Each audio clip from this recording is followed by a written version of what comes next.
ভেন্ডি আর কাঁঠালের বিচির এই রান্নাটি একেবারেই আমার নিজস্ব রান্না। আজই প্রথম রান্না করলাম, তবে এত চমৎকার হবে কল্পনাও করি নাই। নমস্কার, আমি স্বপ্না। দেশ এবং দেশের বাইরে যে যেখান থেকে ভিডিওটি দেখছেন, আপনাদের সবাইকে অনেক অনেক শুভেচ্ছা। স্বপ্নাস ব্লগে সবার আমন্ত্রণ। ভেন্ডির সাথে আলু দিয়ে রান্না করেছি, কিন্তু ভেন্ডির সাথে কখনো কাঁঠালের বিচি দিয়ে এরকম রান্না করি নাই। আজই প্রথম এই রান্নাটি করব। আমার মনে হচ্ছে খুবই চমৎকার হবে। কাঁঠালের বিচিটা কম বেশি প্রায় সব বাঙালিরই খুবই পছন্দের একটা সবজি। তো এটা দিয়ে আজকে আমি একেবারে নতুন একটা রেসিপি করব। আর রুই মাছের ঝাল রান্না করব।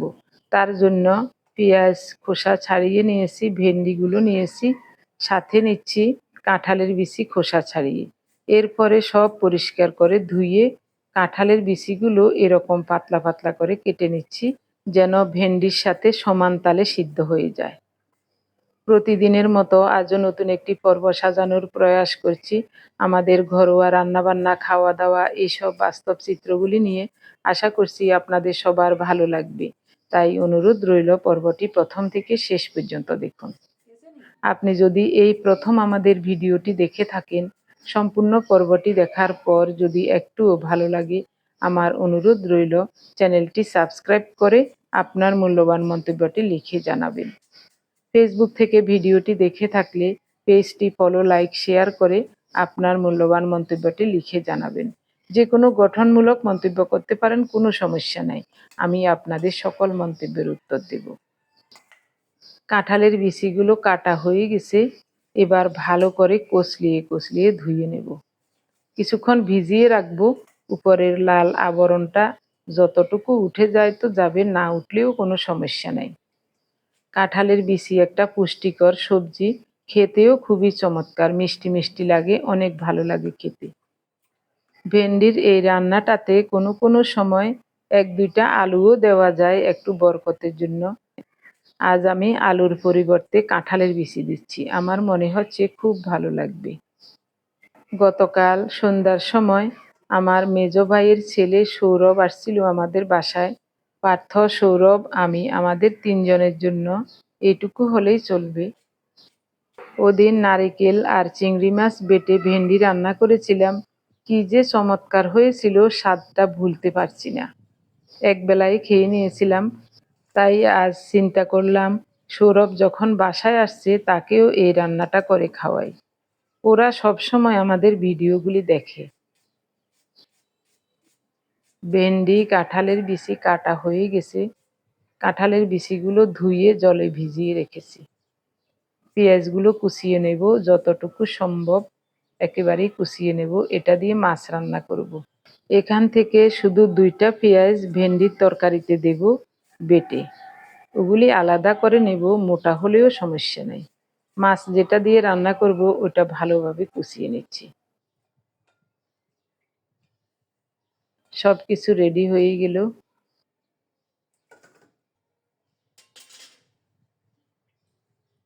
জায়গাটা পরিষ্কার করে নেব। ভেন্ডি রান্নার জন্য কিছু মশলা ব্লেন্ড করে নিতে হবে, পাটায় বাটতে ইচ্ছা করছে না। ডিপ ফ্রিজ থেকে একটা টমেটো নামিয়ে, ছোট সাইজের টমেটো ছেঁচে ভেঙে রেখেছিলাম, ওই টমেটো দিলাম। কয়েকটা কাঁচামরিচ দিচ্ছি, কাঁচামরিচগুলোতে ঝাল কম তাই একটু বেশি করে দিয়েছি। কোরানো নারিকেল দিলাম, 3টা চিংড়ি মাছ আর কুচানো পেঁয়াজ দিলাম। একসাথে মিহি করে ব্লেন্ড করে নেব।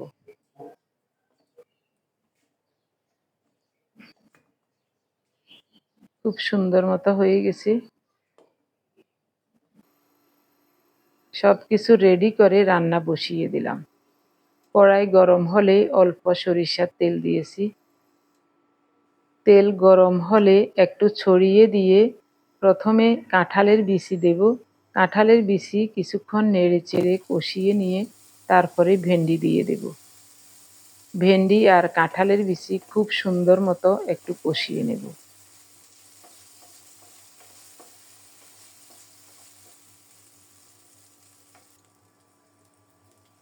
স্বাদ মতো লবণ দিয়ে দিলাম। এখানে সবজির পরিমাণ লবণ দিয়েছি, পরে মশলা কষানোর সময় মশলার পরিমাণ লবণ দেব।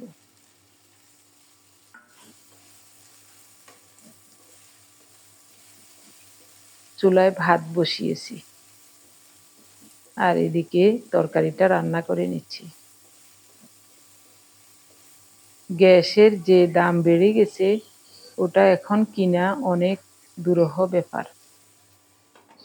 তাই সব সময় ভয়ে ভয়ে রান্না করি কখন গ্যাস শেষ হয়ে যায়। প্রতিবার গ্যাস আনলে 1 মাস 2-1 দিন যায় বা কোনো সময় 5-7 দিন যায় একটু সচেতনভাবে ব্যবহার করলে। এবার গ্যাসের বোতল আনার প্রায় 1.5 মাসের বেশি হয়ে গেছে। সবজিগুলো নামিয়ে সরিষার তেল দিচ্ছি। অল্প করেই তেল দিয়েছি। তেল গরম হলে কালো জিরা ফোড়নে দিলাম।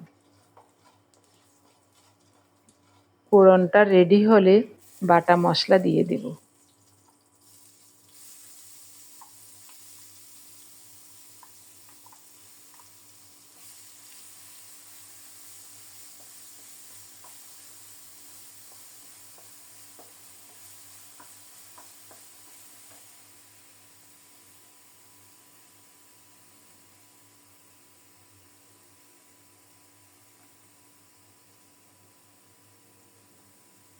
পাত্রটা ধুয়ে সামান্য করে একটু জল দিয়ে দিলাম।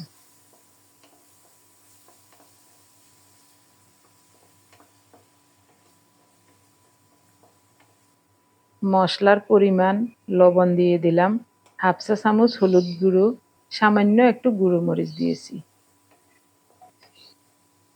কাঁচামরিচগুলো কচি ঝাল কম হবে তার জন্যই সামান্য করে একটু গুঁড়ো মরিচ দিয়েছি।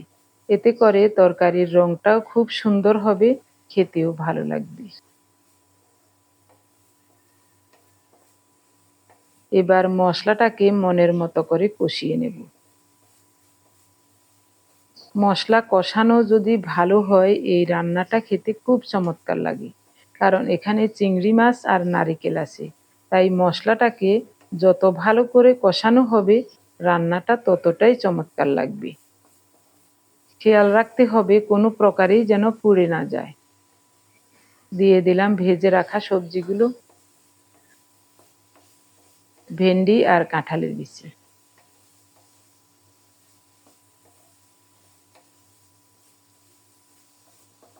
সব মিলিয়ে 2-1 মিনিট কষিয়ে নিচ্ছি।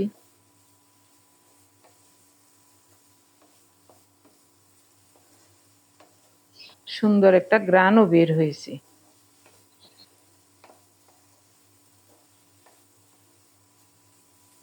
ভালোভাবে কষানো হয়ে গেছে। এখন দেব ফোটানো গরম জল পরিমাণ মতো।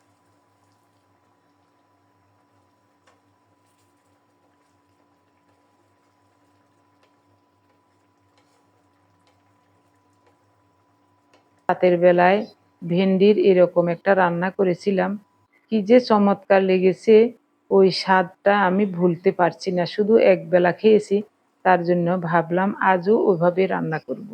তবে আজ সাথে কয়েকটা কাঁঠালের বিচি দিয়েছি।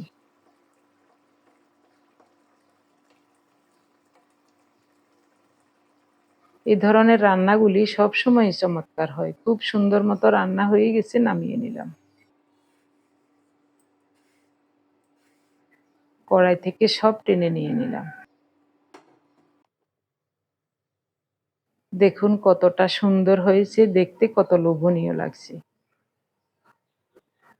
আপনাদের কাছে কেমন লাগছে এই রান্নাটা দেখে অবশ্যই কমেন্টে জানাবেন। ভালো লাগলে অবশ্যই একবার এভাবে রান্না করে খেয়ে দেখবেন। স্বাদ মতো লবণ, 1/2 চা চামচ হলুদ গুঁড়ো, 1 চা চামচ গুঁড়ো মরিচ। রুই মাছের ঝাল রান্না করব, তার জন্যই একটু বেশি করে কুচানো পেঁয়াজ দিয়েছি। সব মিলিয়ে কষলিয়ে প্রথমে পেঁয়াজটাকে একটু নরম করে নেব, তারপরেই মাছের পিসগুলো দেব।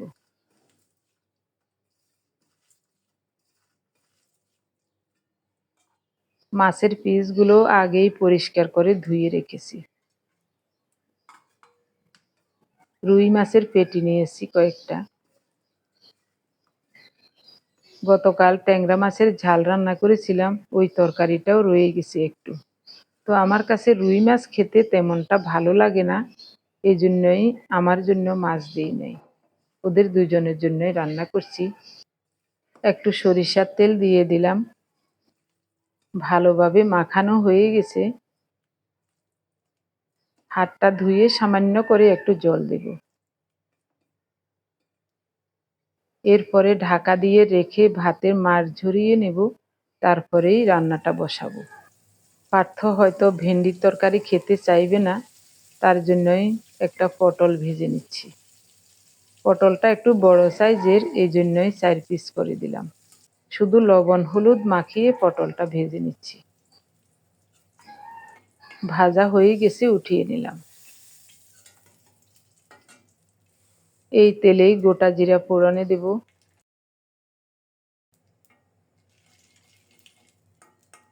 ফোড়নটা রেডি হলে মাখানো মাছটা দিয়ে দেব।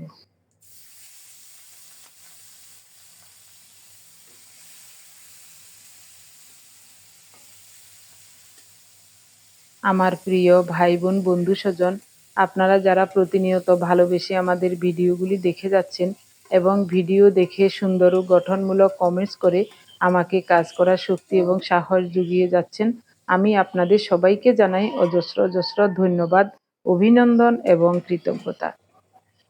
সেই সাথে আজকের পর্বটিও কেমন হচ্ছে অবশ্যই কমেন্টে জানাতে ভুলবেন না। 5-6 মিনিট ঢেকে অল্প তাপে রান্না করেছিলাম। এরই মধ্যে মাছগুলো কিছুটা ভাজা ভাজা হয়ে গেছে, পেঁয়াজগুলিও নরম হয়ে গেছে। উল্টে দিয়েছি। এখন পরিমাণ মতো ফোটানো গরম জল দিয়ে দেব।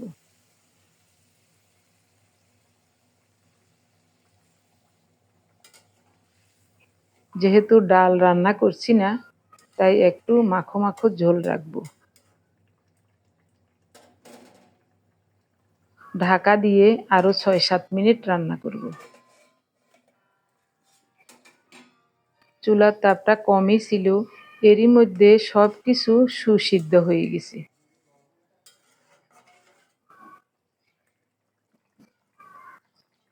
একটু পরে নামাবো। আমার পার্থ তাজা এবং কাঁচা মাছের এই রান্নাটা খুবই পছন্দ করে। 1 পিস মাছ আর একটু মাখো মাখো ঝোল হলেই ওর খাওয়া হয়ে যাবে। এখন দিনের 3:45 বাজে, আমি দুপুরের খাবার খেতে বসছি। ওদের খাওয়া হয়ে গেছে, পার্থ খেয়ে অফিসে চলে গেছে সেই 11টায়। সৌরভেরও খাওয়া হয়ে গেছে আরও ঘন্টা 2 আগে। এখন আমার জন্য খাবার বেড়ে নিচ্ছি। সৌরভ বারবারই বলছে, পিসি তোমরা কিভাবে না খেয়ে থাকো, রাতেও ভাত খেলে না, সকাল থেকেও এই পর্যন্ত কিছুই খাও নাই, তোমাদের কি ক্ষুধা লাগে না? তা আমি বলছি, বাবা আমরা তো আজকে 6-7 বছর এরকম করেই খাচ্ছি, ক্ষুধা তেমন লাগে না। ও বলছিল আমারও তেমন ক্ষুধা লাগে না, তবে সময় মতো খেতে হয়, না খেয়ে থাকতে পারি না। তখন আমি বললাম, বাবা তোমাদের এখন খাওয়ার সময়, তোমরা এখন খাও, যা ইচ্ছা তা খাও, তবে সব সময় ঘরের তৈরি খাবার খাবে, বাইরের কোনো খাবার খাবে না, কোনো প্রসেস ফুড খাবে না, ডুবো তেলে ভাজা কোনো কিছুই খাবে না। এগুলি কিন্তু দীর্ঘমেয়াদীভাবে শরীরের ভিতরে অনেক ক্ষতি করে ফেলে। পরে এই ক্ষতির মাসুল দিতে গিয়ে সারা জীবন কষ্ট করতে হবে। ও তো হোস্টেলে থেকে লেখাপড়া করে, ওখানে রান্না করা খাবার খেতে হয়। ওখানে তো সয়াবিন তেল দিয়ে বা সাদা তেল দিয়ে রান্না করা হয়, ওই খাবারগুলি খেতে হয়। মাঝে মাঝে বাইরে থেকে পাউরুটি কিনে খাই, বিস্কিট পাউরুটি এসব খাই।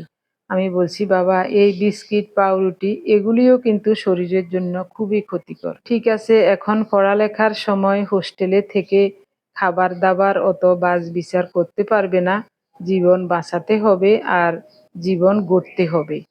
একবার পড়ালেখা করে মানুষের মতো মানুষ হও, তারপরে সুস্থভাবে বেঁচে থাকার চিন্তা করবে। এখন ওইসব চিন্তা করার কোনো দরকার নাই। আমরাও তো সারা জীবন না জেনে না বুঝে অনেক খাবার খেয়েছি, যেটা মুখে স্বাদ লেগেছে, যেটা দেখতে ভালো লেগেছে সেটাই খেয়েছি। তখন মনে করতাম যত ভালো খাবার যত বেশি খেতে পারবো ততই লাভ। তখন তো আর বুঝতাম না কোনটা খেলে আমার শরীরের উপকার হবে এবং কোনটা খেলে ক্ষতি হবে। তখন শুধু পেট ভরে খেয়েছি, যতটা পেটে সহ্য হয় এ পর্যন্ত। ভেন্ডি আর কাঁঠালের বিচির এই তরকারিটা কি যে চমৎকার হয়েছে আপনাদেরকে বলে বোঝাতে পারবো না। অনেক ভালো লাগছে খেতে।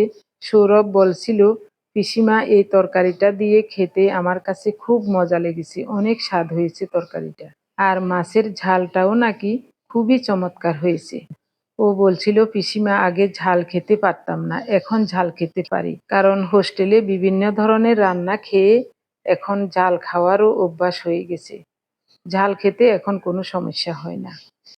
আমি মাছ নেব না, শুধু একটু ঝোল নিয়েছি স্বাদ দেখার জন্য।